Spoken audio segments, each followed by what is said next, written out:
आज पश्चिम बंगाल में चौथे चरण का मतदान होना है। सबसे पहले पूरी जानकारी चौथे चरण के मतदान की 1 मिनट। पश्चिम बंगाल चुनाव में आज चौथे चरण का मतदान है। इस चरण में कुल 44 सीटों के लिए वोट डाले जाएंगे, जिसमें 373 उम्मीदवार चुनाव मैदान में हैं। इस चरण में हावड़ा जिले की 9 सीट, दक्षिण 24 परगना जिले की 11 सीट, हुगली की 10 सीट, अलीपुरद्वार की 5 सीट और कूच बिहार की सभी 9 सीटों पर वोटिंग होगी। इस चरण में सबसे बड़ी अग्नि परीक्षा टीएमसी सांसद और ममता बनर्जी के भतीजे अभिषेक बनर्जी की है, क्योंकि इस चरण के प्रचार की कमान उन्होंने संभाली थी। साथ ही टीएमसी के पक्ष में सपा नेता जय बच्चन ने रोड शो और रैलियां की। बीजेपी की तरफ से प्रधानमंत्री नरेंद्र मोदी से लेकर अमित शाह, जेपी नड्डा और योगी आदित्यनाथ ने मोर्चा संभाला था। इस बीच बंगाल के चौथे चरण चुनाव प्रचार में भी कांग्रेस की ओर से सोनिया गांधी, राहुल गांधी और प्रियंका गांधी नहीं उतरे। ममता बनर्जी की टीएमसी के साथ साथ लेफ्ट कांग्रेस गठबंधन की भी अग्नि परीक्षा होनी है, तो बीजेपी इस इलाके में लोकसभा चुनाव जैसा नतीजा दोहराने की आस लगाए हुए है। और बंगाल में चौथे चरण के मतदान के बीच पांचवें चरण के लिए प्रचार जारी है। 1 मिनट में पूरी खबर। पश्चिम बंगाल में चौथे चरण के मतदान के बीच ही पांचवें चरण के लिए प्रचार तेज हो गया है। आज प्रधानमंत्री नरेंद्र मोदी बंगाल में 2 रैलियां करेंगे, जबकि मुख्यमंत्री ममता बनर्जी नॉर्थ 24 परगना में 3 जनसभाओं को संबोधित करेंगी।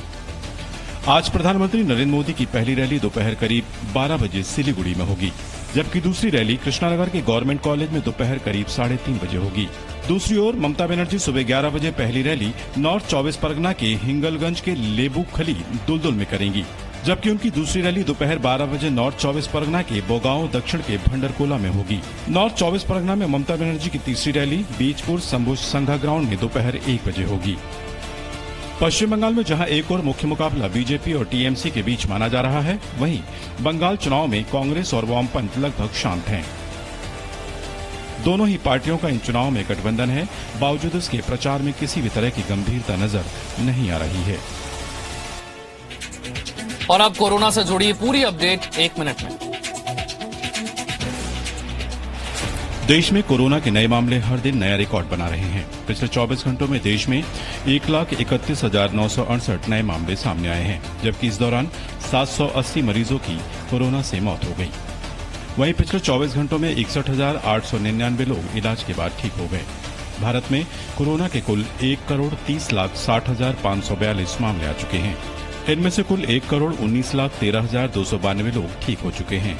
देश में एक्टिव मरीजों की संख्या 9,79,608 हो गई है, जबकि अब तक भारत में कोरोना से कुल 1,67,642 मौतें हो चुकी हैं। देश में अब तक 9,43,34,292 लोगों को वैक्सीन दी जा चुकी है। कोरोना के बढ़ते संक्रमण के बीच 13 राज्यों में स्कूल बंद कर दिए गए हैं, जिनमें उत्तर प्रदेश, मध्य प्रदेश, तमिलनाडु, महाराष्ट्र, बिहार और राजस्थान समेत कई राज्य शामिल हैं। मध्य प्रदेश में राज्य के सभी शहरी केंद्र शुक्रवार शाम 6 बजे से सोमवार सुबह 6 बजे तक बंद रहेंगे। दिल्ली में कोरोना के नए मामलों की संख्या अब 9,000 के करीब पहुंच रही। दिल्ली में कोरोना के नए मामलों की संख्या 8,500 से भी ज्यादा रही। पिछले 24 घंटों में दिल्ली में 8,521 नए मामले सामने आए, जबकि इस दौरान 39 मरीजों की कोरोना से मौत हुई। वहीं पिछले 24 घंटों में 5,032 मरीज इलाज के बाद ठीक हो गए। दिल्ली में कोरोना के कुल 7,06,526 नए मामले सामने आ चुके हैं। इनमें से 6,68,699 लोग इलाज के बाद ठीक हो चुके हैं, जबकि एक्टिव मरीजों की संख्या 26,631 हो गई है। दिल्ली में कोरोना से कुल 11,196 लोगों की मौत हो चुकी है।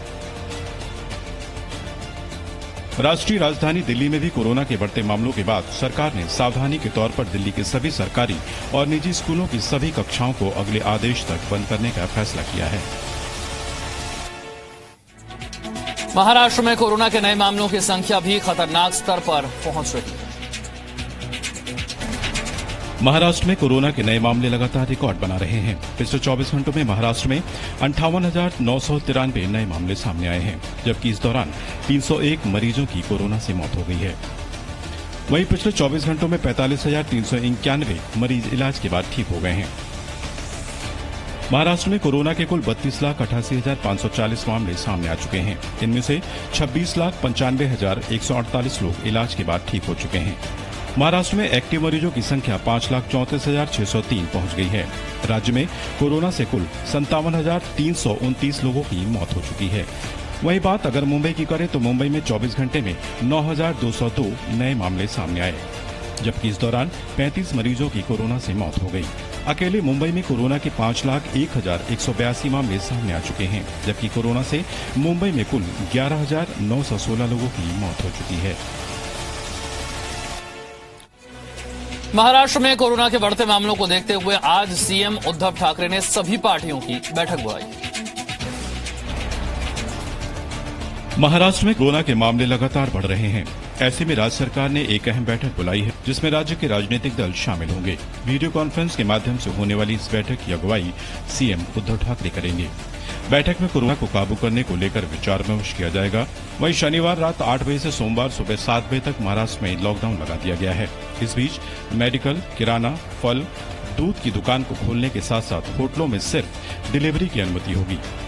आशंका जताई जा रही है कि अगर इस लॉकडाउन से मरीजों की संख्या में कमी नहीं आती है तो सरकार पूर्ण लॉकडाउन पर विचार कर सकती है।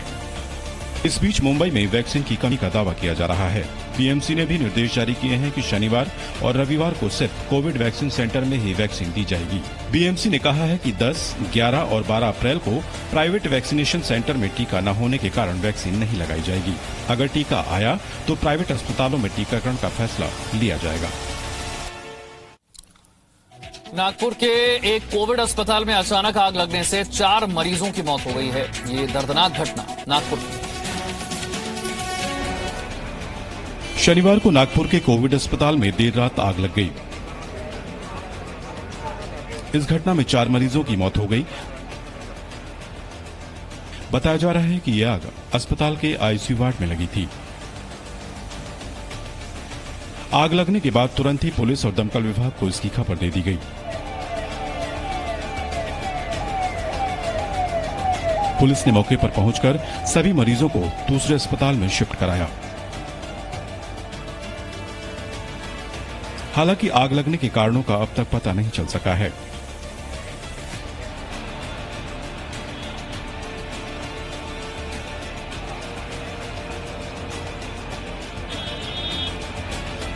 अस्पताल में मौजूद मरीजों के परिजनों ने बताया कि उन्हें पहले एसी से धुआं उठता दिखाई दिया, जिसके बाद उन्होंने अस्पताल प्रशासन को इसकी सूचना दी।